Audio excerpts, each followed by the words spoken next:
más, hermanos, tengo la bendición y privilegio de compartir con ustedes la palabra en esta tarde.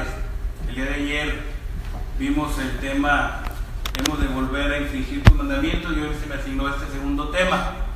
Y ayer les decía, para los que no estuvieron ayer, que reciban saludos de la Iglesia de Cristo en Sierra Ventana, donde tengo la bendición de servir como predicador y anciano, hermanos.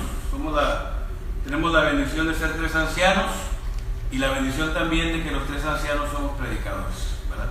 Mi hermano Salvador González, mi hermano Manuel Castillo y su servidor nos hemos preparado como predicadores, y además tenemos la bendición de servir como ancianos para el servicio de nuestro Dios.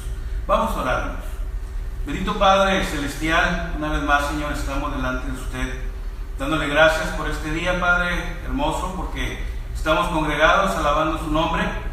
Estamos reunidos, Padre, elevando nuestras oraciones y gozándonos de su presencia y la presencia de mis hermanos, y estamos siendo alimentados a través de su palabra. Apreciamos y agradecemos el esfuerzo de nuestros hermanos, Padre, que nos han instruido.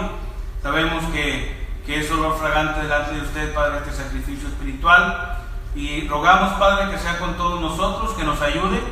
Es una hora difícil, Padre, complicada, pero precisamente cuando la situación es adversa, Padre, cuando la situación es incómoda y nosotros nos esforzamos por estar dignos y reverentes delante de usted, Padre, usted recibe nuestro culto de adoración en una forma aceptable y agradable. Gracias infinitas por esa bendición, y rogando, Padre, que guíe mis labios, que abra nuestra mente, que toque nuestro corazón, para que la palabra que es implantada, Padre, germine y lleve mucho fruto en nuestra vida y a nuestro alrededor. Y rogando, Padre eterno, que cada uno de nosotros siempre estemos listos para presentarnos delante de usted y ser hallados fieles. Gracias infinitas por sus bondades, en el nombre de Cristo. Amén. Amén. Cambié de Biblia, hermanos, porque la otra estaba muy grandota. Les invito a que abran su Biblia, allá en el libro de Daniel. Me llevo 2 Biblias, la Biblia pequeña y la Biblia grande. Dios, ¿qué te está aprendiendo de la grandota? En el capítulo 5, hermanos, en el verso 27, Daniel capítulo 5, versículo 27, vamos a leer lo que nos dice el escritor. Dice: Tekel, pesado has sido en balanza y fuiste hallado falto. Fuiste hallado falto. Permíteme tantito, estaba repasando las notas y me quedé a la mitad y las dejé. El libro de Daniel, hermanos, el libro del profeta Daniel, en su capítulo 5 describe un gran acontecimiento, hermanos. Está describiendo el fin del imperio babilónico.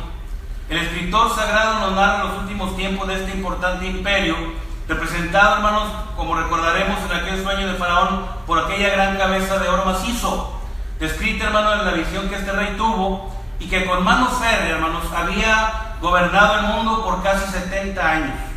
70 años, hermanos, que fue el tiempo del castigo al pueblo de Judá. Los momentos de desenfreno, hermanos, vividos por la familia real, narrados en este capítulo 5, en el que el rey Belsasar, hermanos, usó los vasos sagrados del templo de Dios para beber en ellos vino, él con sus grandes, sus príncipes, sus mujeres y sus concubinas, y después, hermanos, de dar rienda suelta a estos vicios, después alabaron a sus dioses falsos. Hacen que inmediatamente, hermanos, venga la respuesta de Dios para este rey, y del impacto la Biblia nos dice que sus rodillas, hermanos, estaban pegando una contra la otra, pues veía, hermanos, cómo los dedos de una mano escribían, una mano de hombre, escribían en la pared iluminada por el candelero. Y habían escrito esa mano, hermanos: Mene, Mene, Tekel, Uparsin. Y el rey reacciona, hermanos, y grita que vengan los sabios de Babilonia, y les ofrece dones, hermanos, para aquel que pueda interpretar aquellas extrañas y desconocidas palabras. Pero la Biblia, hermanos, nos dice que no hubo nadie en todo el reino. Media y Persia, hermanos, eran el imperio más grande del mundo. Ocupaban una gran cantidad de territorio y no hubo nadie, hermanos, ni siquiera uno, quien pudiera leer y menos dar una interpretación de aquellas palabras. Pero la reina, hermanos, la reina sabía que en su reino había un hombre capaz de lograr lo que nadie había podido hacer, diciéndole que tuviera ánimo, pues en su reino hay un hombre en el cual moran los espíritus de los dioses santos, así lo dice la palabra, y quien tiene mayor espíritu, ciencia y entendimiento para interpretar sueños y descifrar enigmas y resolver dudas. Entonces, hermanos, el profeta Daniel es llamado para revelar el misterio que encierran las palabras escritas por la mano enviada por Dios. Y le da al rey Belsasar, hermanos, la interpretación. Le dice: Mene, contó Dios tu reino y le ha puesto fin. Y me llama la atención, hermano, yo sé que ustedes también, que lo dijo 2 veces, Mene, Mene. 2 veces le dice: contó Dios tu reino y le ha puesto fin. Palabras severas, hermanos, palabras tremendas, porque aquel hombre era uno de los más poderosos de la tierra, y ese veredicto, hermanos, podía ser que inmediatamente dijera: llévenselo y mátenlo. Pero Daniel, hermanos, este hombre de Dios valiente, le dice lo que esa palabra significa, y le dice que fue 2 veces lo que Dios anunció. Después le dice: Tekel, pesado has sido en balanza y fuiste hallado falto. Y al último, Pérez, tu reino ha sido roto y dado a los medos y a los persas. Parsin y Pérez, hermanos, es la misma palabra, pero está hablando con una pequeña diferencia. La traducción de Pérez es esa. Dice: tu reino ha sido roto y dado a los medos y a los persas. El rey Belsasar, hermanos, después de conocer estas duras palabras, da lo prometido al profeta Daniel, y dice que fue vestido de púrpura y adornado con oro, y fue proclamado el tercer señor del reino. Ya se ha enseñado acerca de esa frase, tercer señor del reino, no vamos a comentar nada. Fíjense, pero de esta historia bíblica, hermanos, la palabra que más me impresiona, y en lo personal, hermanos, me aterra, es la segunda palabra. El significado de Tekel, la sentencia, hermanos, final de ser hallado falto, después de que cada uno de nosotros se nos diga: pesado ha sido en balanza. Y ese es el tema, hermanos, que vamos a estar hablando en esta tarde. Pesado ha sido en balanza, y estaremos analizándolo, hermanos, desde una pregunta: ¿qué podemos decir de ella? En primer lugar, hermanos, lo primero que pensé cuando me dijeron el tema era que Dios ve lo que hacemos con nuestra vida. Las deidades paganas, hermanos, el hombre las veía lejanas y las veía terribles, y creía que ellos no se preocupaban para nada de la tierra y de los asuntos terrenales. Pero aquellas deidades paganas, hermanos, eran mitos, mentiras, dioses falsos, dioses muertos, el palo, la piedra, el oro, hermanos, que no tenía ningún valor, el barro, ningún valor delante de Dios. Pero el Dios vivo y verdadero, hermanos, se interesa por su creación. El hombre fue hecho como corona de la creación, y cuando Dios formó todo y formó al hombre, dijo: he aquí que era bueno en gran manera. Así que nuestro Dios, hermanos, ve lo que estamos haciendo con nuestra vida. El rey Belsasar, hermanos, sabía el castigo de Dios a su abuelo, el rey Nabucodonosor. Allá en el capítulo 4, hermanos, vamos a estar constantemente regresando a este libro de Daniel. Daniel capítulo 4, versos 29 al 34. Lo voy a tener que mencionar, hermano. Lo vamos a ver porque aquí gira una parte importante de lo que vamos a estar comentando.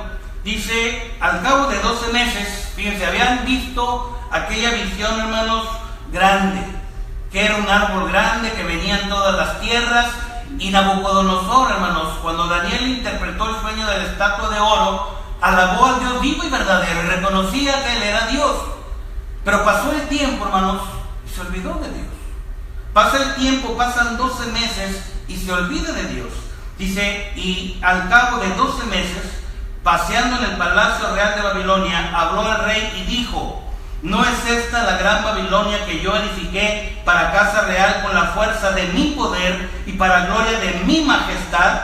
Aún estaba la palabra en su boca, en la boca del rey, cuando vino una voz del cielo: así a ti se te dice, rey Nabucodonosor, el reino ha sido quitado de ti, y de entre los hombres te arrojarán, y con las bestias del campo será tu habitación, y como a los bueyes te apacentarán, y 7 tiempos pasarán sobre ti, hasta que reconozcas que el Altísimo tiene el dominio en el reino de los hombres, y lo da a quien Él quiere. En la misma hora se cumplió la palabra sobre Nabucodonosor, y fue echado de entre los hombres, y comía hierba como los bueyes, y su cuerpo se mojaba con el rocío del cielo, hasta que su pelo creció como pluma de águila, y sus uñas como las de las aves. Mas al fin del tiempo, yo, Nabucodonosor, alcé mis ojos al cielo, y mi razón me fue devuelta, y bendije al Altísimo, y alabé y glorifiqué al que vive para siempre, cuyo dominio es sempiterno, y su reino por todas las edades. El rey Belsasar, hermanos, sabía el castigo de Dios a su abuelo, que por su orgullo Dios lo despojó de su gloria, que por su orgullo Dios lo echó de entre los hombres, que por su orgullo, hermanos, Dios hizo su mente como la de las bestias, y que finalmente, hermanos, fue restaurado hasta que reconoció que el Altísimo tiene dominio sobre el reino de los hombres. El rey Belsasar, hermanos, no había humillado su corazón. Ahí en el capítulo 5, versos 18 al 23, dice la escritura lo siguiente: luego el rey se fue a su palacio y se acostó y ayunó. Ese es el 6. Capítulo 5, hermanos. Daniel 5, 18 al 23. Dice lo siguiente: el Altísimo Dios, oh rey, dio a Nabucodonosor tu padre el reino y la grandeza, la gloria y la majestad.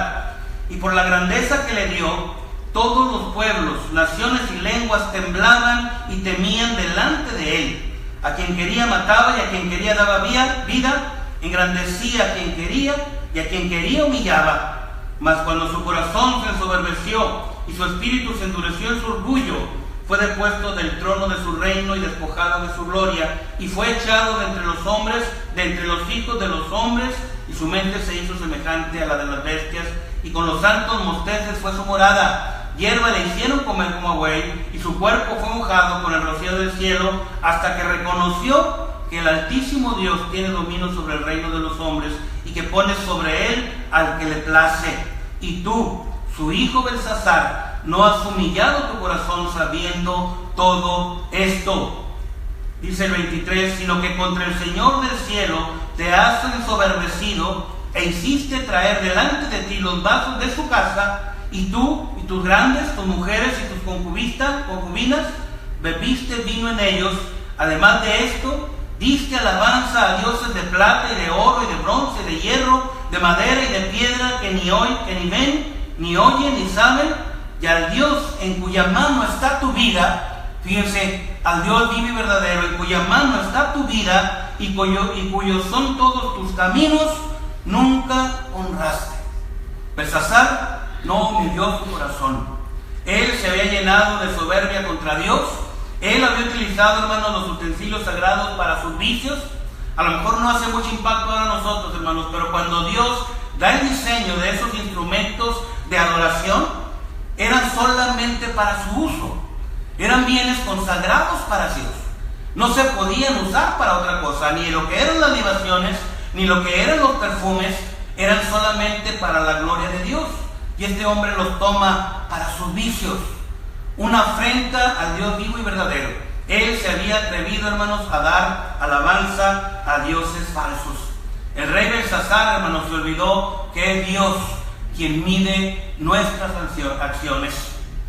La frase pesado ha sido en balance, hermanos. La primera parte, pesado, indica que todos seremos evaluados y valorados en nuestro peso, hermanos, por el Dios que pesa todas las acciones de los hombres.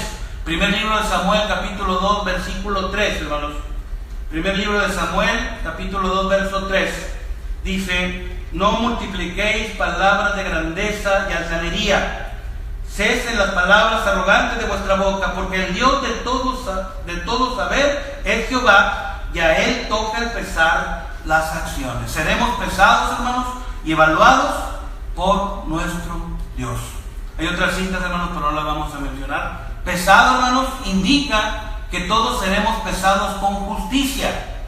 Un atributo de Dios, hermanos, es la justicia. Justicia, sabemos su definición: dar a cada quien lo que merece, o la virtud que inclina a dar a cada uno lo que le pertenece. Eso es justicia. Y Dios, hermanos, es un Dios justo. Justicia es un atributo de Dios.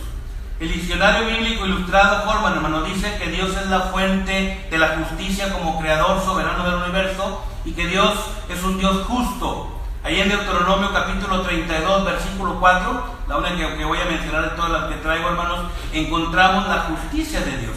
También nos dice que la justicia de Dios, hermanos, es la fuente de toda justicia humana. Segundo libro de Crónicas, capítulo 19, versos 6 al 9, hermanos, nos dicen que lo que el hombre practica como justicia, la ley que el hombre determina, emanan de la justicia de Dios.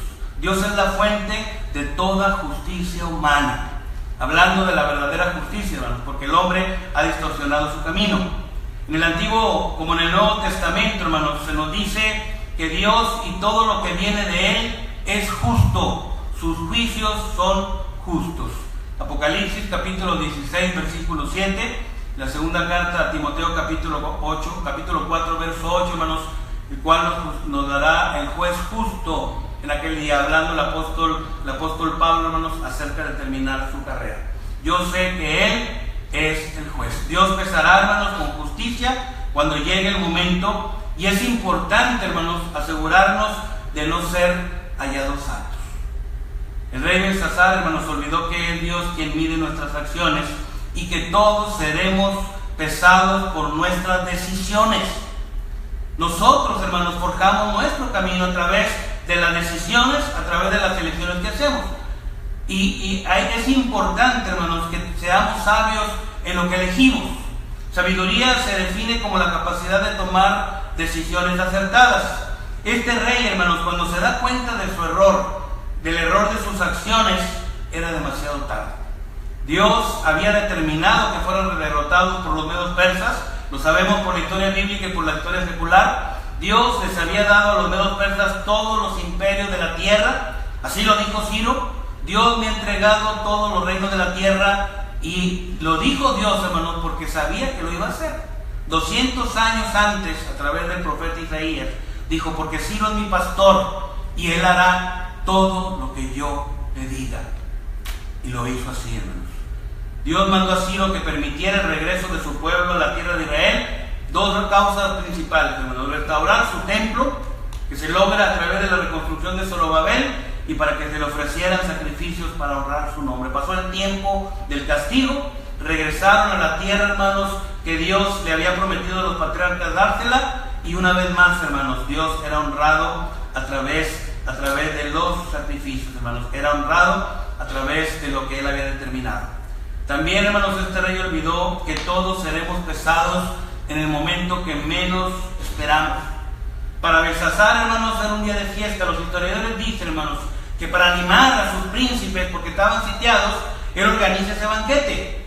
Él organiza ese banquete, hermanos, y era un día de fiesta para Él, un día de excesos, y Él nunca pensó, hermanos, que tal cosa pudiera suceder. Que ese día Dios, hermanos, lo iba a juzgar. Cada uno de nosotros, hermanos, debemos ponernos a cuenta con nuestro Dios. ¿Por qué? Porque solo tenemos este día, hermanos. No hay otro día. El pasado ya terminó. El futuro uno llega, y en realidad el futuro es un anhelo, porque siempre es el presente. Solo tenemos este día. Solo tenemos el presente y debemos vivirlo para honrar su nombre.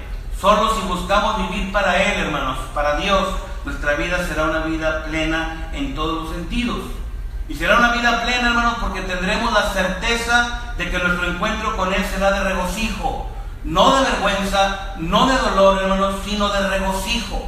Doblemente felices, porque tendremos la certeza, hermanos, de que nuestro encuentro con Él será sin ningún temor. Será, hermanos, sin ninguna duda.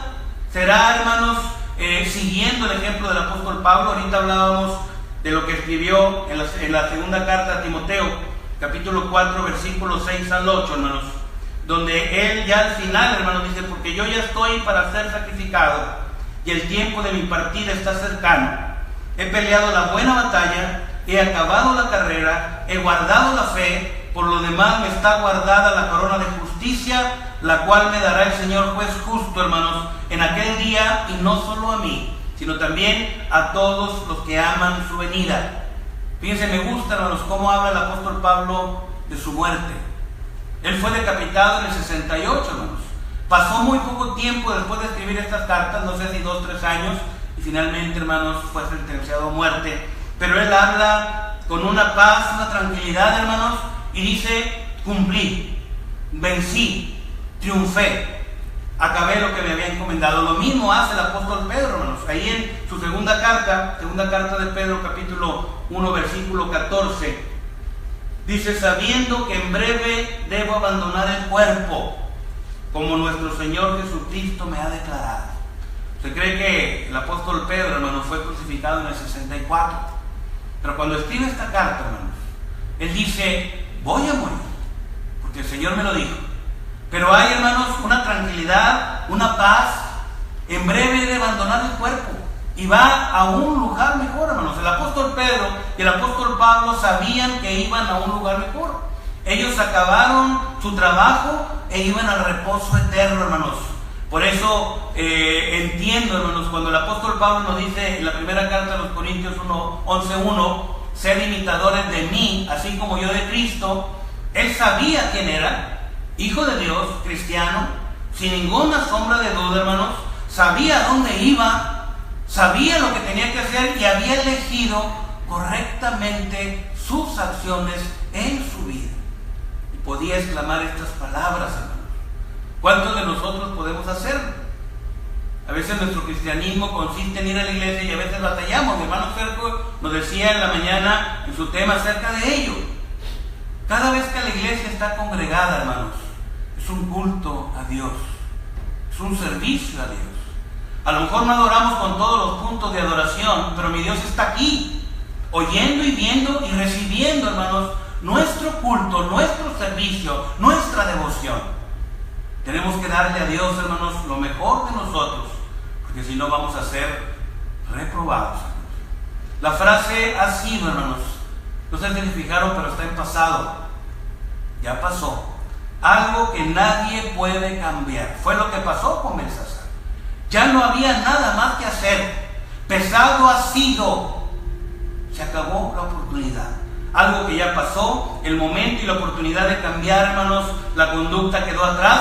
Y Dios nos exhorta, hermanos, a hacer las acciones correctas hoy, para ser hallados fieles. Fíjense bien, si yo elijo sabiamente y mis acciones son correctas, hoy tomaron una buena decisión, congregarse, hermanos, para alimentarse espiritualmente. Ahora tienen que hacer otra buena decisión, luchar contra la carne, cansancio. Qué pesado, hermano, después de comer. Pero si yo me intereso, si yo sigo, hermano, la lectura, si yo presto atención, si yo entiendo lo que nuestro Dios nos dice a través de su palabra, hermanos, y luchamos contra ello, vamos a estarle brindando a Dios un culto aceptable por Él. Hebreos 3, 7 y 8, hermanos, y 13 y 15 nos exhorta a hacer las acciones correctas hoy para ser hallados fieles. Dios, hermanos, había dictado la sentencia contra este imperio. Su fin había llegado y no hubo nada que se pudiera hacer. De hecho, hermanos, desde 700 años antes de Cristo, con Isaías, capítulos 13 y 47, y Jeremías, capítulos 50 y 51, Dios ya había dicho lo que iba a ocurrir con Babilonia. Que iba a ser, hermanos, que iba a ser quitado, el reino iba a terminar. Porque este hombre, hermanos, fue un hombre cruel, instrumento de Dios para depurar a su pueblo, y luego terminó, hermanos, el uso que Dios iba a hacer de él. La frase, hermanos, en balanza, es Dios quien lo pesa. Él es exacto y fiel. Así como las balanzas terrenales, hermanos, tienen una aguja. Yo no sé si sabían, pero la aguja que indica el peso, hermanos, se llama fiel. Esta agujita, hermanos, en las válvulas analógicas, aquellas que tenían o un contrapeso o que corrían una serie de números y tenían una rayita, esa rayita se llama fiel, hermanos. Nuestro Dios es fiel, su nombre es fiel. También nuestro Dios es siempre fiel. Él no falla, Él no defrauda, Él es un Dios justo, hermanos. En forma justa seremos juzgados cada uno de nosotros. Pesado ha sido en balanza. ¿Qué podemos decir de ella? Que la paciencia de Dios, hermanos, que Dios tiene un límite en su paciencia. La hora dice que me quedan 13 minutos. ¿Está equivocada, Sael? Dice 13. Me dijeron que cuando timbrara esto. Mis hermanos, fíjense, Dios tiene un límite en su paciencia. Lo voy a mencionar porque sé que ya lo conocemos, pero tomemos conciencia. Como en los tiempos de Noé, hermanos. La historia del hombre tenía aproximadamente 1600 años en la cronología bíblica, más o menos en el 4004 a.C., hermanos, según las claves que Dios nos da en la Biblia. Habían pasado 1600 años y en el 2400 a.C., hermanos, vino la destrucción del mundo.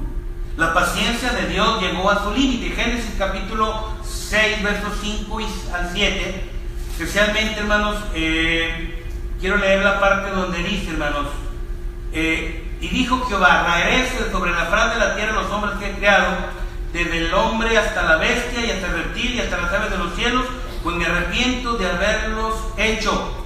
Y vio Jehová, verso 5, que la maldad de los hombres era mucha en la tierra, y que todo designio de los pensamientos del corazón de ellos era de continuo solamente al mal. Dios vio que la maldad de los hombres, hermanos, en la tierra era mucha. Dios vio que todo designio, determinación, intención, propósito, plan, proyecto, hermanos, de sus pensamientos era solamente el mal, y Dios decidió, hermanos, el fin de todo ser, excepto con Noé y su familia. El verso 8, hermanos, dice simplemente, capítulo 6, verso 8, pero Noé halló gracia ante los ojos de Jehová. ¿Qué tuvo Noé, hermanos? Temor reverente a Dios. ¿Qué hizo Noé? Eligió sabiamente. Sus decisiones fueron correctas en un mundo completamente corrompido. La paciencia de Dios, hermanos, tiene un límite, como en los tiempos de Sodoma y Gomorra. 430 años pasan, hermanos, desde que Dios le dice a Abraham que iban a ir a una tierra que fluye leche y miel, pero antes iban a ser esclavos. Y dice que porque aún no llega la maldad hasta lo sumo. Dios dice de Sodoma y de Gomorra, hermanos, que el clamor contra estas ciudades se aumenta más y más. Pero pasaron 400 años y luego, hermanos, vino el pago de Dios. Dios dice de Sodoma y Gomorra que el pecado se había agravado en extremo, y Dios dice de Sodoma y Gomorra que había decidido sufrir. Sabemos, hermanos, la historia bíblica. Abraham intercede, hermanos, empieza en 50, 40, 30, 20, 10. Hermanos, no había ni siquiera 10 personas justas en esa ciudad próspera económicamente, pero completamente corrompida. Solamente, hermanos, salieron 4 personas, pero solamente 3, Lot y sus hijas, pudieron salvarse de la destrucción. No había ni siquiera 10. Como las naciones de Canaán, hermanos, naciones tremendamente corrompidas, pero que llegó el momento, hermanos, con Josué, de darle su pago, como la nación de Israel. La nación de Israel, hermanos, Dios le había dicho allá en Éxodo capítulo 19, 4 al 6, le había dado una promesa, hermanos, Dios a este pueblo. Éxodo capítulo 19, 4 al 6, especialmente, hermanos, en el versículo 6. Y vosotros me seréis un reino de sacerdotes y gente santa. Estas son las palabras que dirás a los hijos de Israel. Verso 5. Ahora pues, si dieres oído a mi voz y guardares mi pacto, vosotros seréis mi especial tesoro sobre todos los pueblos, porque mía es toda la tierra. Se le olvidó a Israel esto, hermanos, y corrompió su camino, y Dios les dio el pacto. Si dieres oído a mi voz. Ellos, hermanos, olvidaron que eran un pueblo santo, que no debían hacer como los pueblos de la tierra, porque serían destruidos. Deuteronomio capítulo 8, versos 19 al 20. Ellos se olvidaron de Dios, quisieron ser como las demás naciones, buscaron sus alianzas, se olvidaron de Dios, y Dios, hermanos, finalmente les dio el pacto. En el 722, Israel, el reino del norte, hermanos, fue conquistado por Asiria y se perdió. En el 606, hermanos, Judá fue conquistado por Babilonia y fueron diezmados, hermanos. Solamente 45,000 personas regresaron. Así que es vital, hermanos, no olvidarnos de cumplir la ley de Dios, para que seamos encontrados por Él fieles y dignos de ser sus hijos, para no ser condenados, hermanos, y así poder recibir sus maravillosas promesas. Ahora, ¿qué tengo que hacer? ¿Qué debo hacer, hermanos? ¿Qué podemos decir de pesado así de balanza? Que debo estar preparado para ese día. Belsasar, hermanos, fue sorprendido por ese día. Jamás se preparó. Dios dictó la sentencia, hermanos, y él fue hallado falto y el reino le fue quitado. Así que surge la pregunta, hermanos, ¿por qué estar preparado? Bueno, porque ese día, hermanos, será para todos los hombres. No hay nadie que escape a ese día. Ese día es para todos los hombres. Ese día, hermanos, va a ser algo inevitable. Dios nos va a pesar a todos nosotros. Y si es así, hermanos, ¿por qué no hacer lo que debemos? Si sabemos, hermanos, que debo estar preparado porque va a ser para todos los hombres y que es algo inevitable, ¿por qué no prepararme para ese día? El castigo de Dios, hermanos, es para los que no buscan la limpieza de sus almas y el castigo de Dios es para los que olvidan, aquellos que olvidan que Cristo viene a dar el pago. ¿Por qué estar preparados, hermanos? Porque hoy puede ser la última oportunidad. Mañana, decía, es la esperanza de vivir. Pero la verdad es que hoy es el día que tengo vida, hoy es el día que estoy aquí, hoy es el día que mi Dios me permite reaccionar, hermanos, a su consejo, a su exhortación, y hoy es el día que puedo elegir. ¿Qué vamos a elegir, hermanos? ¿Cómo nos preparamos? Sencillo, hermanos, viviendo una vida santa y piadosa, una vida vivida diferente, y una vida piadosa, hermanos, una vida llena de misericordia, una vida devota, ferviente, fiel, una vida que se vive en la luz, hermanos, una vida en la que estamos vigilando, hermanos, alertas, porque nuestro Dios viene. Hemos visto, hermanos, en esta tarde el tema pesado ha sido en balanza, en esta serie de predicaciones, hermanos, y vimos que Dios ve lo que hacemos con nuestra vida, hermanos. Él está atento y Él nos va a dar el pago. Vimos que Dios tiene un límite en su paciencia, hermanos, para todos. Lo vemos a través de la historia bíblica. ¿Y qué debo hacer, hermanos? Estar preparado para ese día, pues será inevitable nuestro encuentro con Dios. Así que le invito para que pase y obedezca a nuestro Dios. Si hablamos de hermanos y sabe que ha faltado a la ley de Dios, arrepiéntase, pida perdón a Dios, podemos orar por usted. Si no ha hecho la voluntad de Dios, aún no tiene la bendición de ser su hijo por la obediencia a su palabra, no se detenga, pase al frente mientras entonamos un himno de invitación y pida ser bautizado para el perdón de sus pecados. Vamos, adelante, vamos a